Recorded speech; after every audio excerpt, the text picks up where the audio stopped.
Hey viewers, today we're going to be bleeding the brakes on this vintage Hayes hydraulic brake system. These were the first generation Hayes hydraulic brakes, and they're called either the Mag 1 or just the Mag, Hayes Mag. Close up there, the rear caliper. Now we already did the front brake on this bike, and they're working really well right now. It's been sitting for quite a while. Of course, it's an older bike. It's probably came out in the mid 90s to late 90s. I purchased this bike in the early 2000s. I was renting it at first, and when the shop decided not to rent anymore, they asked me if I wanted to buy it, and I jumped on it. It was like $1,600 brand new, and I got it for like $500, and it's in great shape.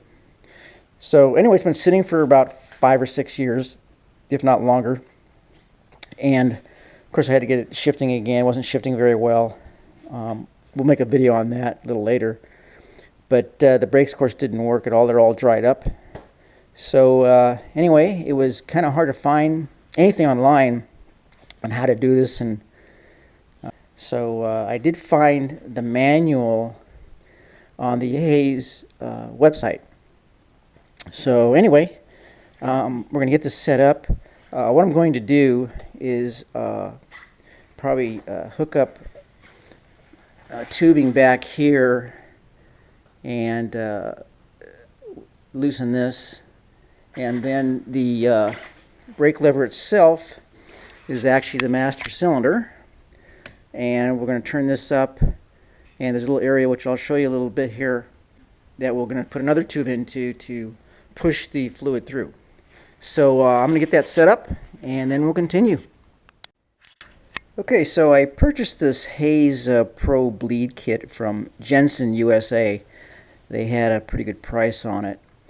I purchased this kit because it had a lot of the equipment in it that you need.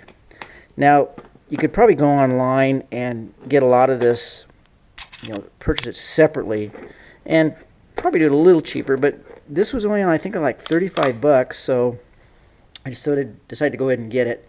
It had a lot of the connections on it. Had the 2 syringes, the tubing, the little stops, and a lot of different connections in it. And I was told that it would work on all the Hayes brakes, even the first generation. So I found this part right here, this silver part, that actually I was able to push into the master cylinder area where the little screw comes out, and I'll show you that, of course. And this is the one that fit. And we may need some longer tubing, I'm not sure yet, but we're going to get this set up here. And I just want to show you this kit really quick. This has a little plastic device here that they recommend that one way to do this is to take the caliper off, and they tell you to remove the brake pads so you don't get the fluid on the brake pads, which is a good idea. And then you insert this in here to keep the pistons back. So anyway, I'm going to keep them on here. I did that with the front one, kept the caliper on there and just bleeded it through with the caliper on. And I kept it away from the pads so nothing got on there. So anyway, we'll get this set up and we'll continue. So what I'm rigging up here is a way to do this just by myself without 2 people, and also make it a little easier. They did show a way to do this with 2 syringes, taking off the caliper and putting it next to the brake lever and doing it up there together with the syringes, using both syringes, one hooked up to here and one hooked up to the master cylinder, which can work, but it's still a little cumbersome. I figured this might work a little better. So what I rigged up here is I took, of course, a regular size, about 17 fluid ounce water bottle, and took the tubing that came in the kit, and it sticks down about maybe a 1/4 of an inch in the opening on the top, and just taped it up to hold it, of course. And then we're going to go ahead and stick it the other end, of course, in here. We'll get that off and get that set up. Okay, so amazingly enough, this caliper still has the rubber cap on it, which is amazing after 20 some years. But we're going to go ahead and get this cap off here. And get this bottom off here.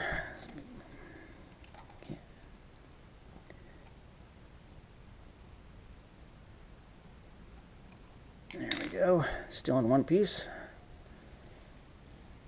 I had to get that off so the tube would fit.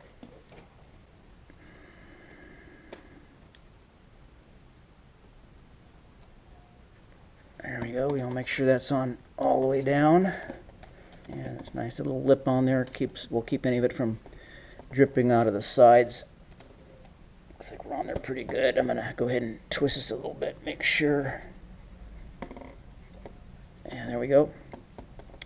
And now this is going to take this little nut here is going to take a 8mm wrench. So when we're ready to bleed this out, we'll get the other side hooked up first. We'll open this up that way and then push it through with the syringe and get it all bled through.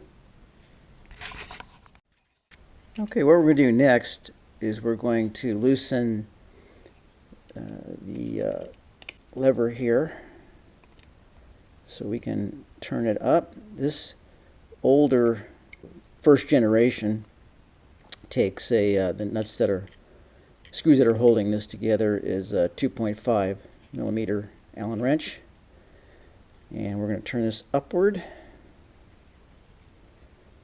and I'm going to get this in place down here and tighten it. There we go. We want this up because the tube will be going in here after we get that out.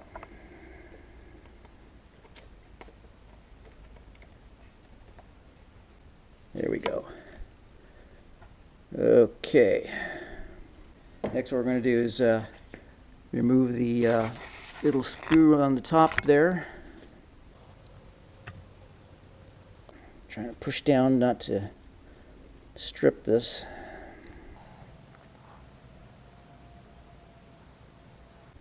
There we go. And now we'll get the tubing to lift this up a little bit so you can see the hole there. And that's where we'll be sticking the tube in. And we'll get that there next. So what you're going to have to do here is you're going to kind of have to jam that in there. I'm using, of course, a needle nose here and pushing down fairly hard to get that in there so it won't pop out, and where I can still open and close this without it coming out. So let's see, it popped out, so we're gonna have to get in there a little tighter. I think I'll get a different needle nose to put that in there with. Okay, so I decided to take the clamp off of there so I could jam this in a little bit tighter. I had to use pliers. And I figured it wasn't going to go down anyway until I pushed it. So anyway, we got this set up here. And we'll just kind of rest that down there. And next what we'll do is we're going to go ahead and loosen the nut at the other end. And we'll go ahead and loosen the nut here. Again, this is a 8mm. You can see what's in the line now is coming through.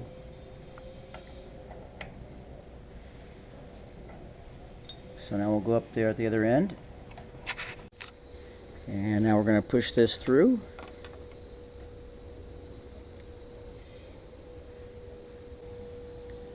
There we go.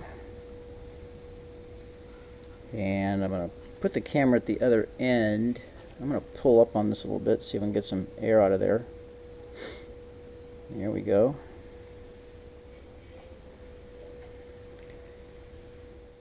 And now I'm gonna go at the other end and push it through till we see some air coming out of there, and then when it's solid, and then we'll stop.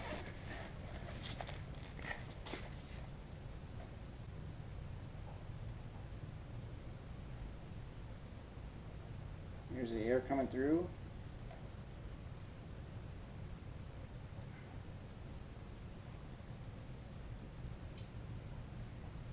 And now it's solid.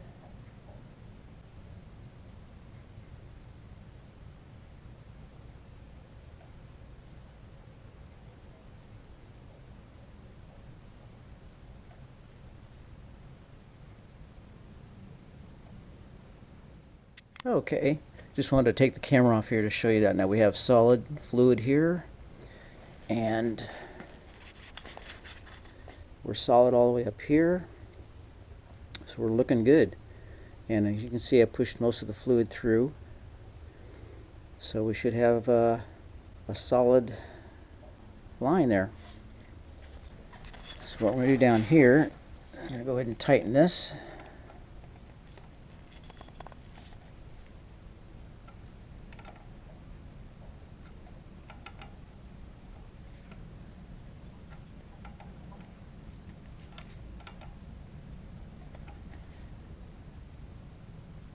There we go. Got that tightened up.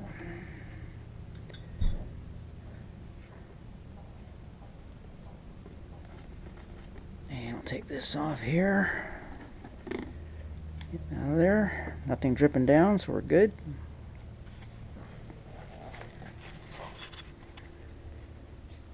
And we're good up here. Go ahead and pull this out. There we go. Okay, we're just going to wipe this down as much of that off of there as possible. I'm going to get some alcohol and wipe that down after I get the screw in there. Okay, we're going to get the cap back on here.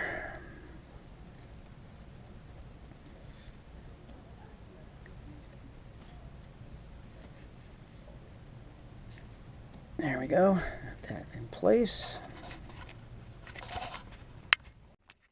And now, since we got that screw back in place, we're going to go ahead and turn the brake lever around. Again, we use a 2.5 Allen head. Let that just loose enough to turn it so we could turn it.